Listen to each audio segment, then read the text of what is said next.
On en avait parlé de façon dans un précédent podcast. Et on développe. Et on atteint des valorisations qui vont être très importantes. Surtout pour l'une d'entre elles. Ouais. Mais très, très importantes. Ça, c'est une chose où je suis dans les coulisses. Tu m'as donné la chance de rentrer dans les coulisses de ce sujet-là. Et ouais, j'ai beaucoup de... Franchement, moi aussi, je pense que ça va être quelque chose de dingue. Moi, je vise 10 milliards de valo d'ici maximum 7-8 ans. C'est largement faisable. Après, voilà, aujourd'hui, j'ai appris avec le temps, si tu veux, à viser haut, à pas perdre mon temps dans les petits projets, parce que c'est le même temps. Que je mette, je sais pas moi, 2 ans de travail là, ou 2 ans de travail dans une entreprise qui va demain valoir 10 millions, ou 2 ans de travail dans une entreprise qui va valoir 10 milliards, c'est le même temps de travail pour moi. Et on fait ça surtout aujourd'hui pour s'amuser, parce que, tu sais, une idée, on parlait de l'idée, c'est quoi? C'est répondre à un besoin. Oui.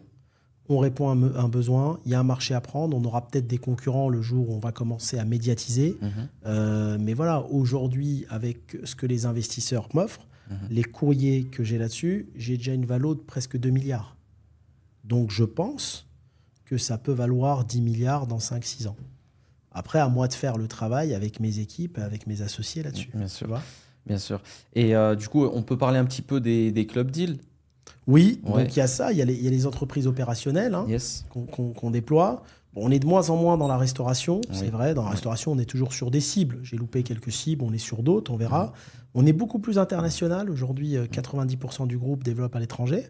Et après, derrière, on fait un club d'investisseurs. Exact, ouais. Donc le club d'investisseurs, c'est pour investir dans plein de business. Tout à l'heure, tu me parlais...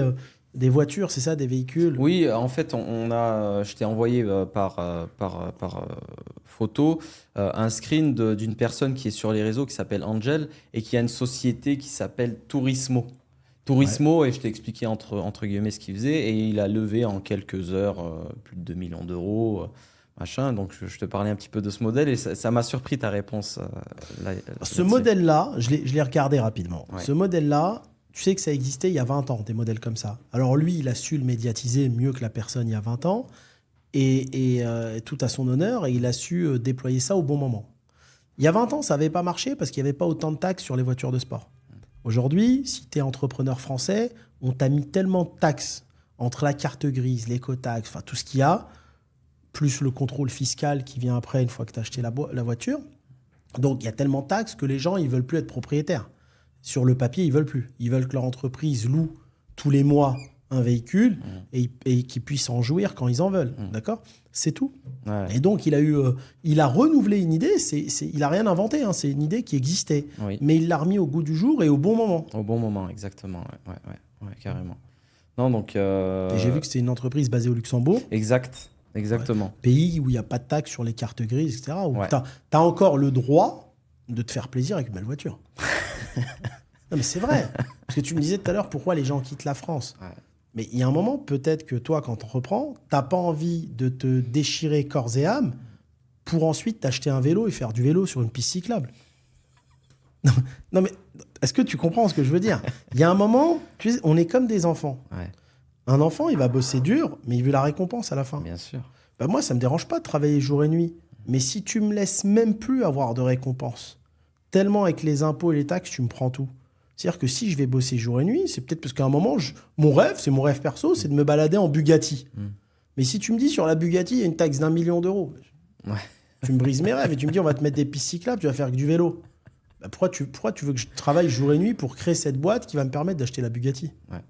T'imagines que c'est même pour des voitures bidons. Hein. Tu prends un RS3, un RS4 qui vaut 100, 150 000 euros. De taxes, etc. à la fin, de déco, malus éco et tout, tu as 80 000 euros. C'est le prix d'un appartement. C'est énorme. Donc, en fait, si tu veux, lui, il a eu cette idée où les gens payent un loyer et en fait, ils peuvent avoir leur voiture, s'amuser un peu. Changer, etc. Il a fait un système d'abonnement. C'est ce qui correspond. Mais c'est exactement... Nous, tu vois, dans le club d'investissement, alors on ne le fait pas dans les voitures parce que j'ai mes raisons, mais on a un pôle comme ça autour des bateaux. Autour des bateaux de luxe. Ça peut être... tu m'en as parlé en off, je pense. On va pas en parler de façon machin parce que c'est quand même... On essaye de faire je dirais des segments d'investissement autour du loisir, du plaisir. Du plaisir plutôt. C'est-à-dire les gens, ils investissent plaisir. Ils vont investir en commun dans des bateaux très rentables. Tous les modèles de bateaux ne sont pas rentables. destinés à la location à travers l'Europe. Et si tu veux, ils pourront même bénéficier un week-end ou 2 jours par an de leur propre bateau.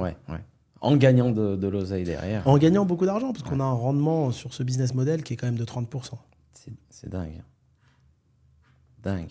Tu vois, mais il y a plein de choses. Tu sais, aujourd'hui, dans l'IMO, il y a plein qui ne le savent pas, mais tu as plein de pays où tu as des rendements de 30%. Il faut juste savoir dans quel pays tu achètes. Exactement. Tu as plein de pays où dans plein d'activités, tu peux aller sur des rendements de 30%. C'est pour ça que quand tu vois les rendements aujourd'hui, les gens n'ont plus forcément envie d'investir dans des entreprises où il y a un risque de faillite qui est important. Tu me parlais, tu as vu des faillites tout à l'heure d'entreprises. Oui. Ils sont énormes. Ouais, là j'ai les chiffres, c'est n'importe quoi. 150 000 emplois sont menacés et les faillites, alors défaillance d'entreprise au plus haut depuis 15 ans. Plus de 66 000 entreprises en faillite. Les secteurs les plus hauts en faillite, il y a la construction, commerce, services aux entreprises. Je donne un exemple. Je discutais avec quelqu'un, qu'est-ce qui m'a donné envie de faire dans un segment de mes club deals de bateau. Ok. Je discutais avec quelqu'un, cet été en Côte d'Azur, qui était restaurateur. Il me dit, écoute, j'étais restaurateur, les problèmes avec les salariés, tous les problèmes, un restaurant à 200 000 euros, d'accord, un restaurant à 200 000, et il me dit que des problèmes, et à la fin du mois, je gagnais presque rien. Mais j'avais que des problèmes. Okay, il me dit, écoute, j'ai acheté un bateau à 200 000 euros. Il me dit, le bateau, j'ai passé mon permis, je suis skipper, je le loue à 2 000 euros la journée. Je suis full tout l'été. 4 mois. Mon chiffre d'affaires pour le bateau, c'est 300 000. J'enlève tous les frais, il me reste 200 000 de bénéfices. Magnifique. Ouais. Et il me dit, en fait, je travaille 4 mois par an, je suis en train de bronzer. C'est dingue. Hein. L'investissement, il est lourd. Hein. Incroyable. Et là, il va doubler le chiffre d'affaires parce qu'il m'a dit qu'il faisait envoyer sur des gros bateaux maintenant pour aller au bout du monde, pour travailler même la partie hiver. Donc, si tu veux, il y a un moment donné, les rendements dans l'immobilier ou dans ce type de business sont plus rentables que le commerce. Pourquoi tu veux aller t'embêter aujourd'hui à faire un commerce où tu vas investir 1 million de travaux et autres? Ça n'a plus de sens. Avec un risque de faillite qui est hyper important, des loyers à payer, etc. Je pense que le monde, il est vraiment en train de changer. Il faut s'adapter, c'est tout. Ouais. Moi, il y a une je sais pas comment l'appeler parce que j'ai pas envie de spoiler, mais on va dire un sujet là où tu veux, là où il y a une personne qui t'a proposé quelque chose en off-market, qui m'a choqué. Et je pense qu'on va en avoir aussi des nouvelles très bientôt. Donne-moi un indice. Un indice, sécurité. Ah oui. Ouais. Mais en fait, le business, c'est quoi? C'est répondre à un besoin. Ouais. Tu dois répondre à un besoin. Ouais. À quoi tu réponds? De quoi les gens ont besoin? Et quand j'ai trouvé l'idée, j'ai trouvé exceptionnel. Parce que ça sécurise le patrimoine des Français. La première chose dans laquelle tu vas mettre de l'argent, c'est dans ta sécurité. Tu as une maison. Donc, tu veux en parler hein?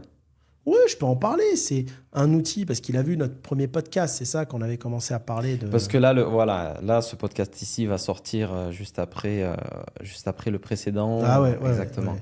Donc, tu peux en parler. Donc, si tu veux, c'est des cracks de l'informatique qui ont développé un outil qui vient sécuriser. La sécurité, tu ne lésignes pas sur les finances pour ta sécurité. C'est comme tu as une belle maison, tu vas mettre des caméras, tu vas mettre une alarme. Là, c'est pareil. Ça te permet de sécuriser ton patrimoine. Ouais. Non, c'est dingue. Et il y a plein de sujets comme ça. Moi, que j'aime bien, justement, depuis qu'on parle ensemble et depuis que tu m'envoies pas mal de choses, il y a des sujets qui sont hyper incroyables. Et en fait, il faut juste que... Ouais, il y a des sujets, je peux pas en parler, mais qui seraient incroyables. On en parle. C'est comme le Bitcoin. On verra dans 10 ans.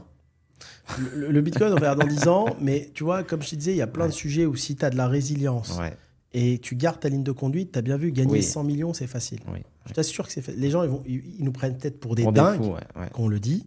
Mais si tu as vraiment envie, gagner 100 millions, c'est facile. Moi, je t'ai montré des dossiers où je peux prendre bien plus. C'est juste que j'ai un mindset de vie où je me prends pas trop la tête. Je force pas. Ouais, j'ai vu. Tu as vu, je force pas parce que, encore une fois, je t'explique, j'ai un rapport au temps que tout le monde n'a pas. Je cours après le temps parce que pour moi, le temps qui passe, il vaut beaucoup plus cher que l'argent. Et c'est comme ça que je réfléchis. Mais si je suis régulier, je me concentre sur des business, te jure que prendre même des milliards, c'est facile. Mais très facile. Hein. Mais ouais, ton rapport au temps, il est tellement important.